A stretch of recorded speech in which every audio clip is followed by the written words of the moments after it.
Is there anything more horrifying than the cold-blooded murder of a defenseless child, especially when it is committed by their own father, the person who, by nature, is meant to protect and nurture their offspring? However, there is an even more chilling thought: the realization that the real killer is actually a stranger, an outsider who roams free, continuing to take the lives of innocent people. This idea sends shivers down the spine, as it means that the monster capable of such cruelty remains unpunished and has the opportunity to continue sowing evil and pain, destroying the fates of more and more victims. Such injustice makes even the most resilient hearts shudder and calls into question the very existence of higher powers. For how can it be allowed that a murderer whose hands are stained with the blood of the innocent still remains at large? On Mother's Day, May 12, 2005, Arthur Hobbs, along with his son Jerry, were searching for his granddaughter Laura in Beulah City Park, located near their home. 8-year-old Laura Hobbs and her best friend, 9-year-old Krystal Tobias, had decided to go on a small bicycle ride. The girls promised to return in an hour but vanished without a trace. The search lasted almost all night. Near the park was a deep ravine, around which a walking trail ran. Only early in the morning, in the dim light, having climbed a hill, Laura's father and grandfather found her bicycle.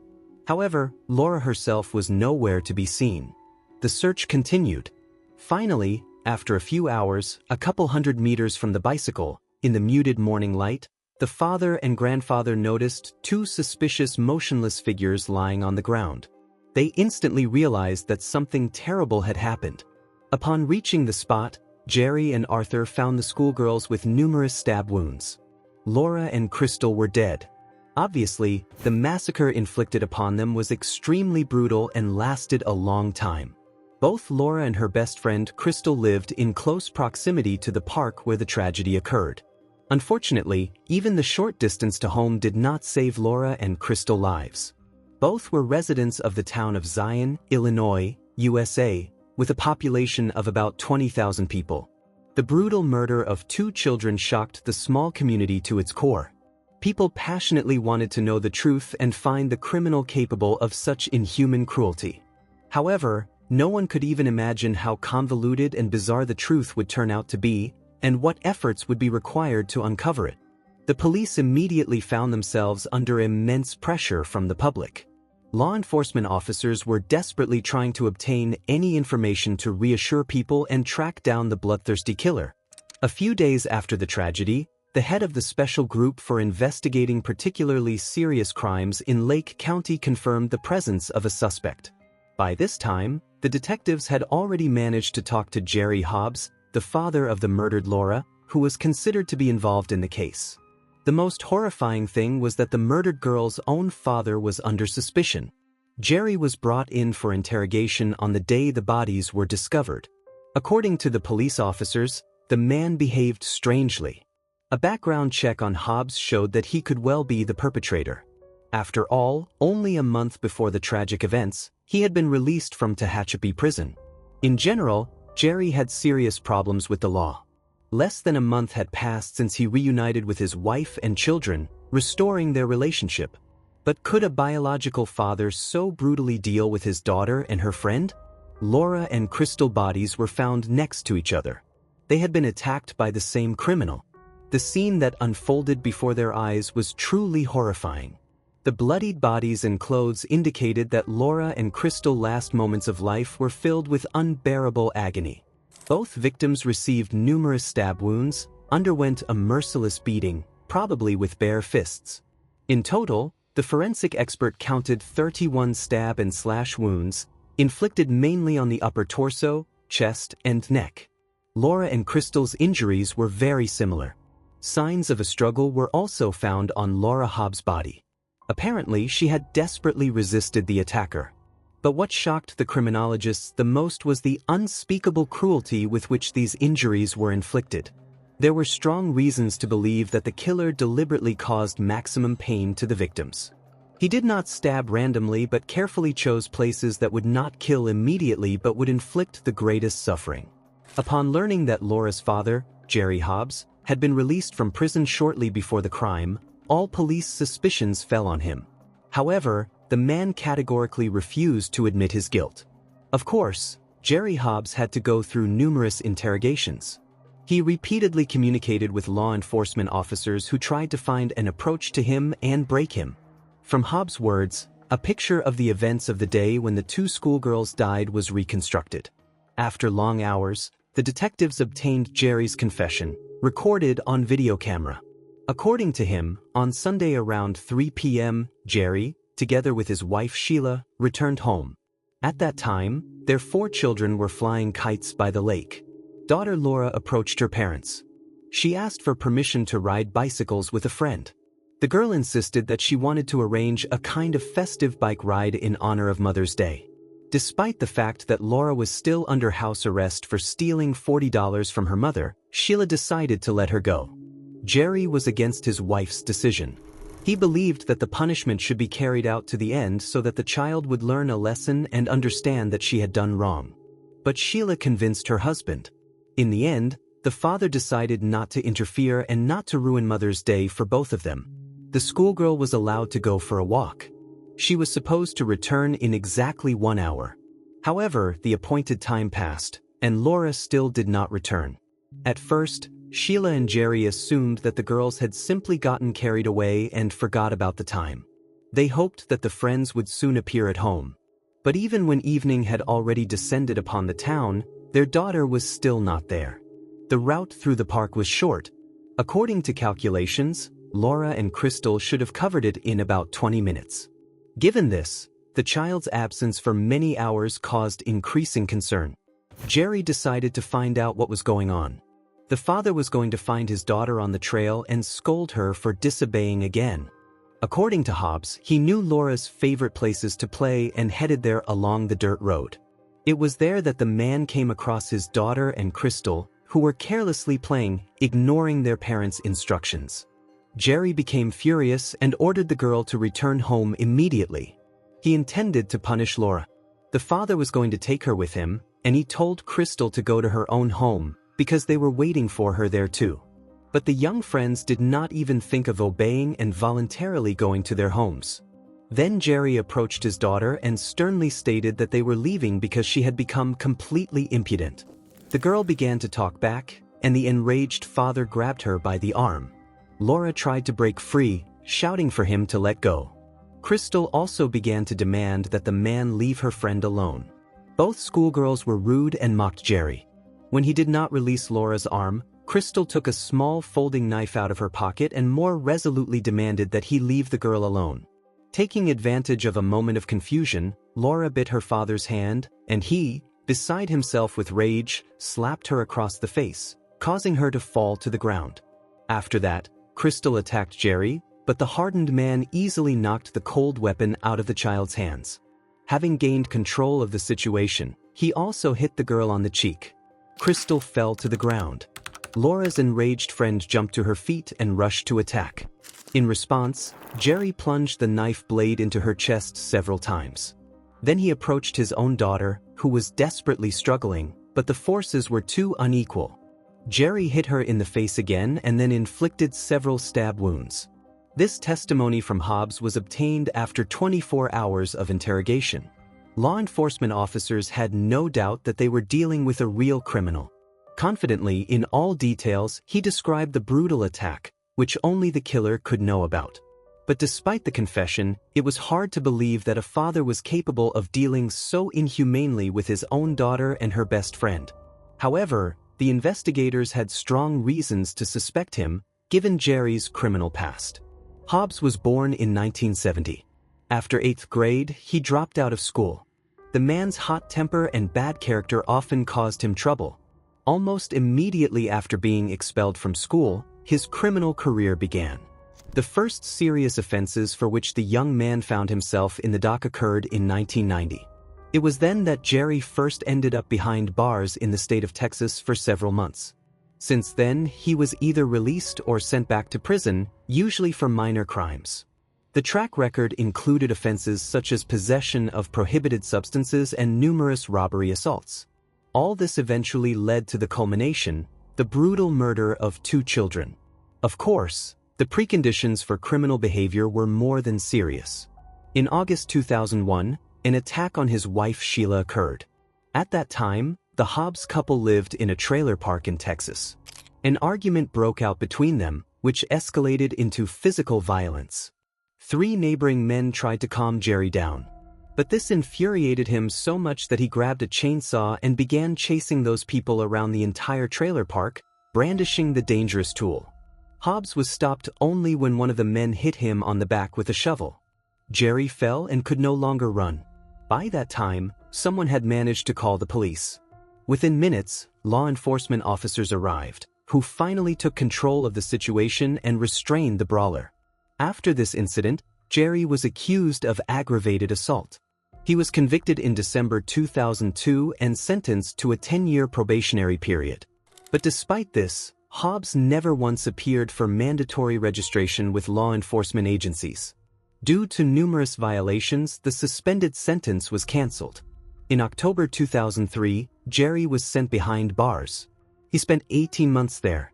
Finally, in April 2005, Hobbs was released. He got on a bus and headed to the city of Zion, where his wife and children lived.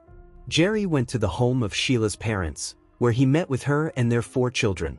Laura and her 2 brothers were born from Jerry, and Sheila's oldest child was from her first marriage. Hobbs put aside all grievances and sincerely hoped to restore the relationship and continue living together with his family. In a year and a half, Jerry had reconsidered many things and dreamed of starting over. Despite the turbulent relationship, Sheila still loved her husband, so they decided to give their marriage a chance.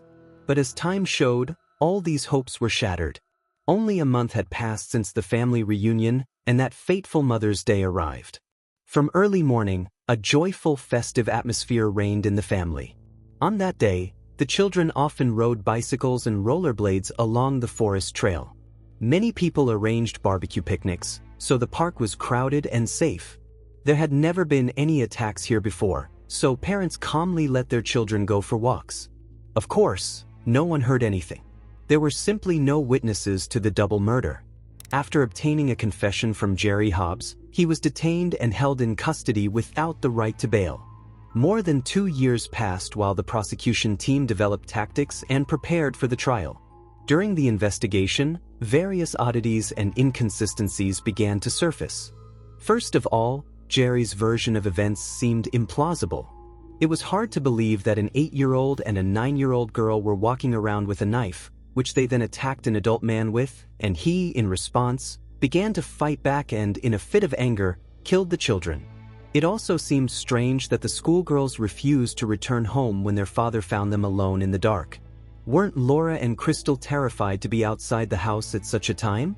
It all looked absurd.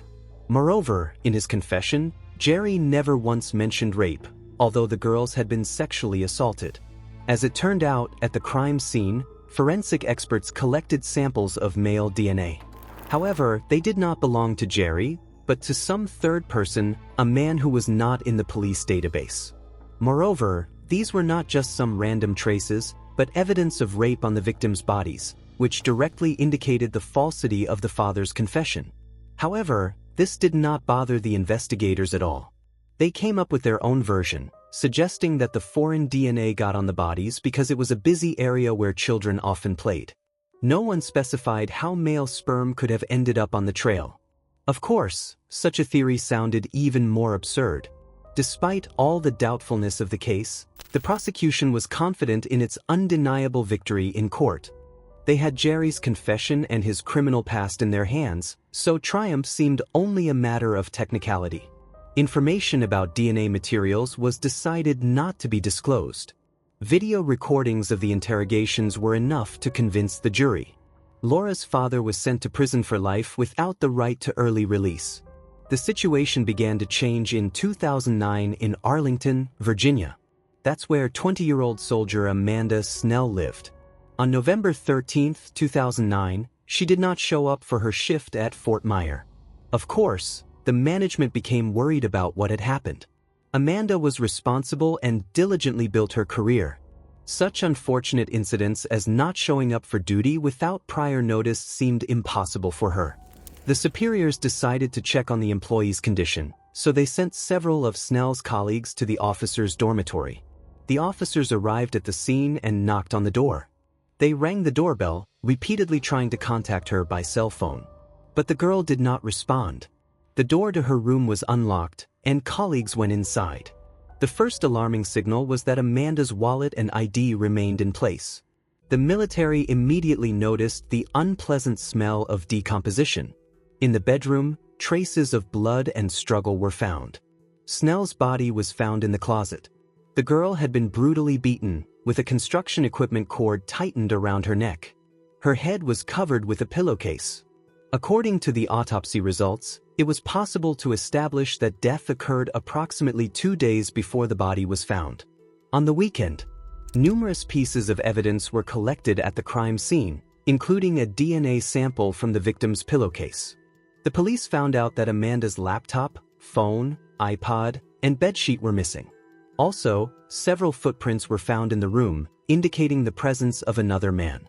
Since the base was protected from outsiders, this gave hope that the criminal probably lived and served there. Forensic experts identified the footprint as a Nike Air Force One.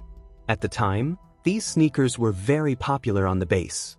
Therefore, this find did not help at all. The police had no suspects. The fruitless search for the criminal continued for several months. On February 27, 2010, another attack occurred 5 kilometers from the base where Snell worked, in Arlington itself. Early in the morning, 2 graduate students were returning to their rented apartment after a party. Right in front of the front door, a stranger appeared who threatened them with a weapon. He forced the girls to open the door and go inside, after which he followed them with a gun at the ready. The intruder tied the hands of both captives, using the cords of electrical appliances. The attacker ordered one of the hostages to get into his car, after which he took her to a deserted place outside the city. There he raped the victim, in the process strangling her until she lost consciousness. The criminal decided to leave the girl to die in the forest, right in the snow.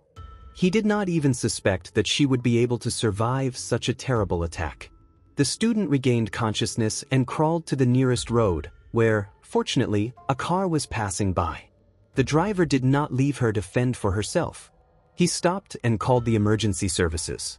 The girl, suffering from hypothermia, was taken to the hospital. At that time, her friend managed to free herself and also turned to law enforcement. Fortunately, the victims did not suffer serious injuries. After recovering, the victim appeared at the police station and was able to provide investigators with valuable information. The biggest breakthrough was a detailed description of the appearance and car of the attacker, which the girl remembered. According to her, it was a short, clean-shaven Hispanic man who drove a silver SUV. The detectives immediately noticed the similarity of the handwriting with the crime against Amanda Snell.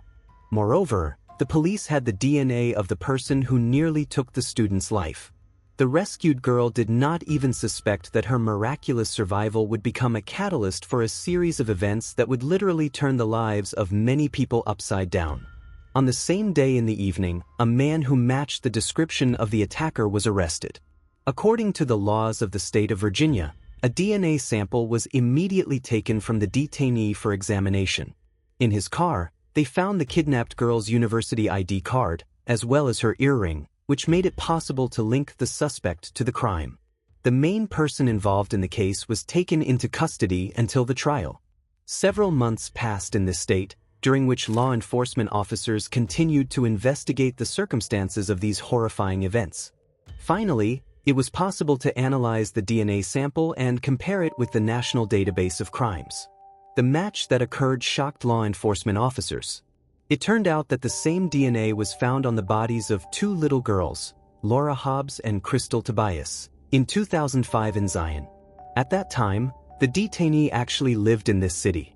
When the murder of the schoolgirls happened, he had just turned 16. The young man was in high school. The police officers were stunned to learn that he was friends with Krystal's older brother. The suspect's name was Jorge Torres. The work on the brutal attack made it possible to uncover a terrible miscarriage of justice. Jerry Hobbs, the father of one of the murdered girls, Laura, was serving a sentence for a crime he had nothing to do with. Finally, after 5 long years spent behind bars, Jerry's life began to change dramatically. 2 weeks had passed since the collected DNA samples matched Jorge and pointed to the real killer of the schoolgirls. so the charges against Hobbs were dropped. He was released from prison in early August 2010. All this time, the real murderer had been calmly walking free. This allowed him to commit an attack on another victim, which miraculously did not become fatal. And perhaps there were other crimes on his conscience. After the brutal murder of the two girls, Jorge Torres remained at large and calmly graduated from high school in 2006. Just a few months later, the young man joined the ranks of the Marine Corps.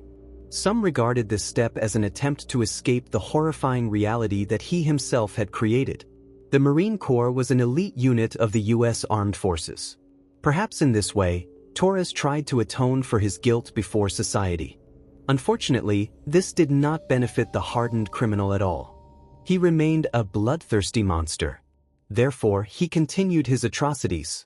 Now it was necessary to analyze his involvement in other probable attacks. At this time, Jorge Torres actively plotted intrigues while behind bars. Strange coincidences began to occur in the lives of people who, in one way or another, could be potential witnesses in the cases of the murder of Laura Hobbs and Krystal Tobias, as well as the attack on graduate students. The scheme that Jorge resorted to could not be uncovered. Despite the DNA test results, the investigation lacked additional evidence of his involvement in the murder of the schoolgirls. So it was decided to recruit an informant from among the prisoners in exchange for a commuted sentence. The chosen man had nothing to do with the murders. He turned out to be a former restaurant owner who ended up behind bars due to economic crimes. The prisoner readily agreed to cooperate with the police. For a week in August 2010, he was equipped with eavesdropping equipment so that the inmate could record conversations with Jorge Torres. To the great surprise of law enforcement officers, the killer told a completely different story than they expected. The suspect began to describe the circumstances of the murder of the girl who served on the military base. According to his confession, he sneaked into Amanda Snell's home early in the morning, intending to rob and rape her. When the girl woke up and saw Jorge, she simply could not believe her eyes. Taking advantage of the victim's confusion, he tied her hands with wire and also grabbed another cord and threw it around her neck, as he feared that she would recognize him and notify the police. According to Torres, he acted so quickly and efficiently that Amanda did not even have time to resist. The killer carelessly and heartlessly described how he dealt with Snell, raped her while she was in agony, and then hid the body in the closet so that it could not be found for as long as possible. According to the informant, the criminal spoke about this even with some pride, as if boasting of his cruelty in front of him. The informant was almost sick from what he heard. This story of Jorge bordered on psychopathy because people with such disorders often seek to arouse admiration. Having received this confession, the police officers decided to resume the investigation of Amanda Snell's case. The investigators managed to find out that at the time of the attack, Jorge Torres was actually a neighbor of the murdered Amanda Snell in the officers' dormitory. A gun and a computer were found in his room, which contained many horrifying videos of rape and torture of women. The police also found Nike Air Force One sneakers on Torres, the traces of which matched the footprints at the scene of Amanda's murder. Forensic experts re-examined the samples from the pillowcase found on Snell's head and from the bedsheet. Finally, the DNA examination confirmed the match. This automatically supplemented the list of crimes of the brutal killer with another victim. The detectives thoroughly investigated whether Jorge could be involved in other similar atrocities but found no confirmations. Most importantly, the police had a criminal who posed a serious threat to society and had been at large for 5 years. Finally, it was time for justice. The trial in the case of the graduate student who miraculously survived the attack began in December 2010. The defendant was found guilty on several charges: kidnapping, rape, attempted first-degree murder. Torres received life imprisonment. This was only the first of many trials. The hearings in Amanda Snell's case started in 2014. After the prosecutor's office demonstrated Jorge's secretly recorded confession and provided the results of the DNA examination, the jury unanimously sided with the prosecution. At the end of May of the same year, the judge sentenced the criminal to death. In mid-November, he was extradited to Lake County, Illinois, to await trial for the murder of Laura Hobbs and Krystal Tobias. Despite the fact that Torres was already sentenced to death, the state prosecutor considered it necessary to hold these hearings as a tribute to the victims of the monster and their families. The trial began only in mid-September 2018. The criminal decided to enter into a plea bargain. He waived his right to a trial and confessed that he had brutally dealt with the two schoolgirls. For the murder of each girl, Jorge received 50 years in prison. But he no longer had the right to life. Torres returned to prison in Virginia and was awaiting the death penalty. While case reviews and appeals were ongoing, the death penalty in the state was abolished in 2021. So now, Jorge Torres is serving life imprisonment without the right to parole. Only one important question remained. How could the father of one of the murdered schoolgirls voluntarily take the blame for this terrible crime? In 2005, while talking to his mother, Jerry Hobbs briefly explained the reason. He said that he was simply broken by the police during the interrogation. Later, already after his release, while communicating with journalists, the man described his condition in that period in detail. According to him, at that time, Jerry had not slept for more than a day. Moreover, from the evening, he had been actively searching for his daughter together with his father. When Hobbs learned about Laura's death, it had already substantially broken Jerry. Jerry was in shock and did not understand what was happening. It was a mixture of confusion, fear, and pain, which the police officers pressed on during the round-the-clock interrogation. According to the wrongfully convicted man, he was not allowed to sleep for 24 hours of interrogations. The detectives took turns to put constant pressure on him. In the end, the father who had lost his child was so depressed and broken that they managed to beat out these shocking confessions from him. According to the law enforcement officers, they relentlessly pressured Jerry, using various tactics, broke him, and forced him to give testimony. In fact, the law enforcement officers committed a crime that cost Jerry 5 years of his life behind bars. After these events, the man decided to receive compensation for moral damage, because it now turned out that the police officers deliberately ignored valuable evidence that confirmed his non-involvement and broke him in custody instead of looking for the real killer. At that time, the detectives already had DNA samples from the crime scene that proved that Jerry was not involved. But instead of getting to the truth, law enforcement officers simply removed this data from the case.